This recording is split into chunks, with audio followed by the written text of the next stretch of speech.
اگلا سوال ہے، میرے ساتھ اکثر اوقات ایسا ہوتا ہے کہ جب میں نماز پڑھتا ہوں تو 1 یا 2 رکعتوں کے بعد شیطان مجھے شک میں ڈال دیتا ہے کہ تم نے اتنی رکعتیں پڑھی ہیں نہ کہ اتنی، اور یوں مجھے ہر نماز کے اینڈ پر سجدہ سہو کرنا پڑتا ہے۔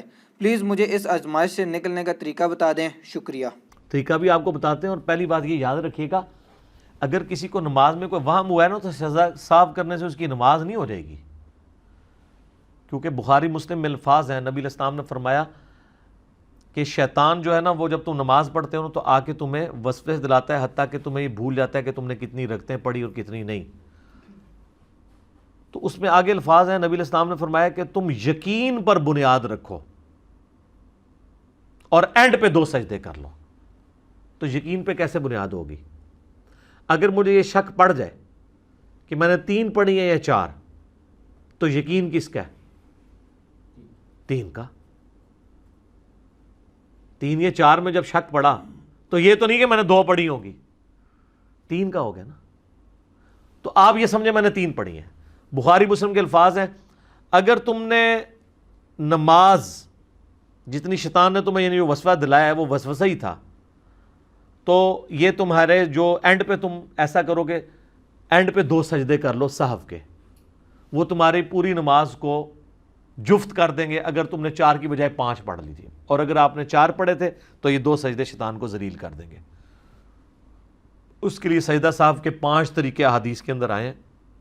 سب سے آسان طریقہ یہی ہے کہ سجدہ کرنے سے پہلے، جو بخاری مسلم میں آتا ہے، تشہد جب پورا مکمل ہو جائے آپ کا، سلام پھیرنے سے پہلے 2 سجدے کریں، پھر دوبارہ بیٹھیں اور تشہد پڑھے بغیر ہی دونوں طرف سلام کر دیں، یا آپ 2 طرف سلام پھیر چکے ہیں اس کے بعد 2 سجدے کریں، پھر آپ بیٹھ جائیں، اس کے بعد سلام پھیرنے کی ضرورت نہیں۔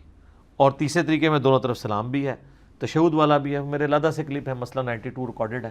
سب سے آسان طریقہ یہ ہے کہ آپ نے سلام پھیرنے سے پہلے 2 سجدے کرنے اور پھر بیٹھ کے ساتھ ہی دائیں بائیں سلام پھیر دینا ہے، تو آپ کی نماز ہو جائے گی۔ لیکن اگر آپ کو بالکل ہی کوئی پتہ نہیں ہے تو سر نماز ہی آپ نے دوبارہ پڑھنی ہوگی۔ آپ سے اگر میں پوچھوں یقین پہ بنیاد رکھیں، تو آپ کہیں مجھے تو یہ بھی نہیں پتا میں نے 1 بھی پڑھی ہے کہ نہیں، ایڈے ہی کو وہم پہ گیا، پھر تو تھوڑا کوئی علاج نہیں ہے۔ اچھا لیکن ہمارے پاس اس کا بھی علاج ہے، لو جی پھر اے بھی علاج لے لو۔ میرے سے نا ایک دفعہ ایک بندے نے کہا جی میں رکھتے بھول جاتا ہوں، بڑی کوشش کی ہے، اور کہتا ہے ہر نماز میں بھولتا ہوں۔ میں نے کہا کوئی مسئلہ نہیں ہے، میرے پاس ٹوٹکا ہے۔ کہتا کیا؟ میں نے کہا جب آپ نماز پڑھنے لگے نا، اپنے سامنے اپنا نا اسمارٹ فون کا نا ویڈیو کیمرہ آن کر لیا کریں۔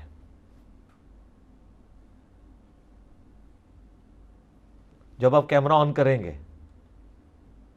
تو جب آپ نماز پڑھ رہے ہیں تو آپ کی ویڈیو بن رہی ہے۔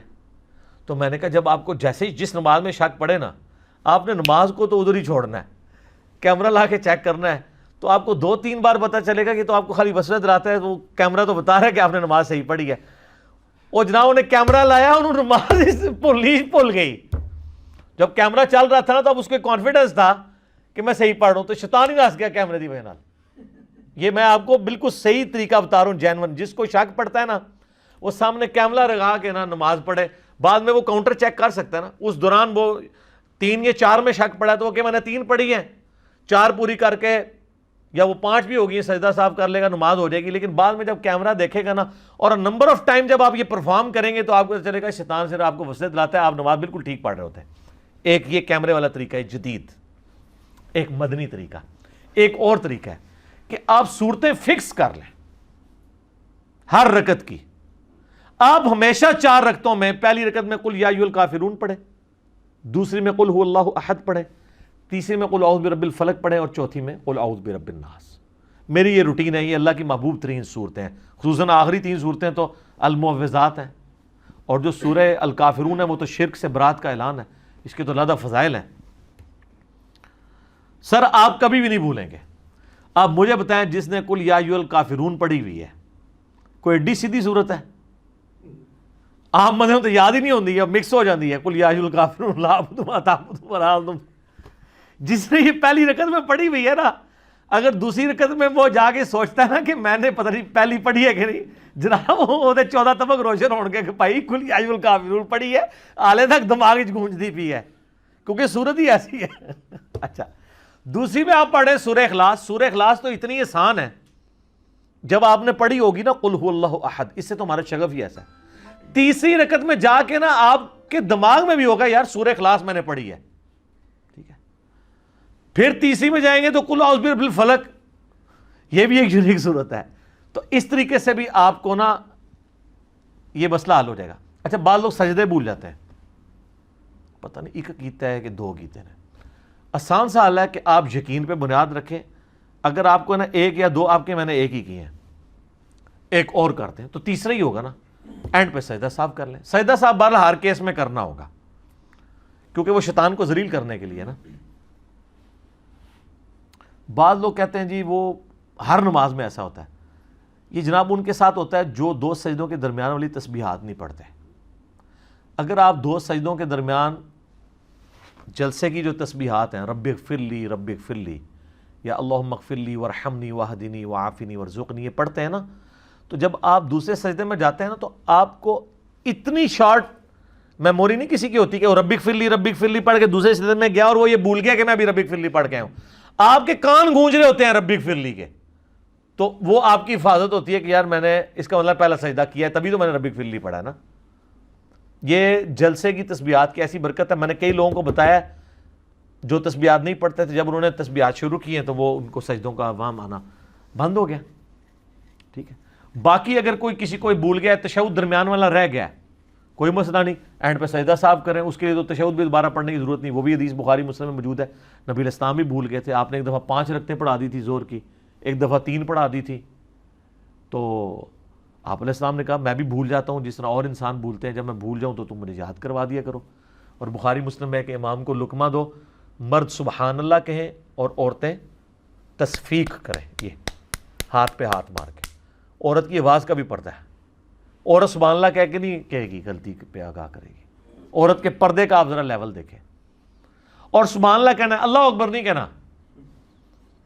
ہوتا ہے نا اب کوئی امام پہلی رکعت میں تشہد بیٹھ گیا نا، پیچھے والے زور لگا رہے ہوتے ہیں اللہ اکبر اللہ اکبر، تو اس بیچارے کو تو سمجھ نہیں لگتی کہ یہ مجھے کہہ رہے ہیں یا کوئی کسی بندے نے آگے اللہ اکبر کہہ کے نماز شروع کی ہے. سبحان اللہ جب آپ کہیں گے نا تو سبحان اللہ نماز میں کہیں نہیں سبحان اللہ صرف اکیلا سبحان اللہ نہیں آتا، سبحان ربی اللہ یا سبحان ربی العظیم آتا ہے. سبحان اللہ کا کیا مطلب ہے؟ اللہ غلطیوں سے پاک ہے، مراد یہ کہ تو نے غلطی کی ہے، یہ اس کی حکمت ہے. سبحان اللہ کہہ کے آپ غلطی سے آگاہ کریں. اور یہ یاد رکھیے گا درمیانہ تشہد کسی کا چھوٹ گیا ہے اور وہ چلا گیا نا قیام میں، تو اب سنت یہ ہے کہ نبی علیہ السلام فرمایا جب قیام میں پہنچ جاؤ نا پھر واپس آنے کی ضرورت نہیں ہے، پھر سجدہ صاف کرو. کئی بیچارے قیام سے اس کو گھسیٹ کے واپس درمیان والے تشہد میں لے آتے ہیں، یہ خلاف سنت ہے کیونکہ نبی علیہ السلام منع فرمایا. سجدہ صاحب کے اوپر ایک پورا چیپٹر ہے مشکات کی پہلی جلد کے اندر، اگر آپ وہ دیکھیں یہ ساری حدیثیں آپ کو مینیجیبل فارم میں مل جائیں گی. لہذا زیادہ ان چکروں میں نہ پڑا کریں. لوگ اس طرح کے معاملات میں پڑے رہتے ہیں، ایسے ایسے وسوسوں کا شکار ہوتے ہیں، اور بعض لوگ اپنی تجوید ہی ٹھیک کرتے رہتے ہیں، آدھا گھنٹہ نماز ہی پڑھتے رہتے ہیں. اتنا زیادہ وہم میں نہ پڑیں. بعض اوقات یہ چیزیں شیطان کی طرف سے اس لیے ہوتی ہیں کہ تاکہ آپ پہ عبادت ہو جائے مشقت والی اور آپ عبادت ہی چھوڑ دیں. تو اس طرح کے کام نہیں کرنے چاہیے. چیزوں کے سلوشنز کی طرف جانا چاہیے. علماء سے رابطہ کریں، اہل علم آپ کو بتائیں گے کہ اس کا یہ حل ہے. کئی لوگ وضو کے معاملے میں بہت زیادہ وہم کرتے ہیں، 3 بالٹیاں لگا دیتے ہیں، وضو ہی ان کا ختم ہوتا ہے. تو یہ کام نہیں کرنا چاہیے اس معاملے میں. یعنی بالکل آپ ایکسٹریم پہ نہ چلے جائیں، یہ آپ کے لیے پھر شیطان کی پیروی والا معاملہ بن جائے گا. شیطان کی یہ پیروی، شیطان چاہتی ہے کہ آپ یہ حرکتیں کرنا شروع کر دیں. ٹھیک ہو گیا؟ جزاک اللہ.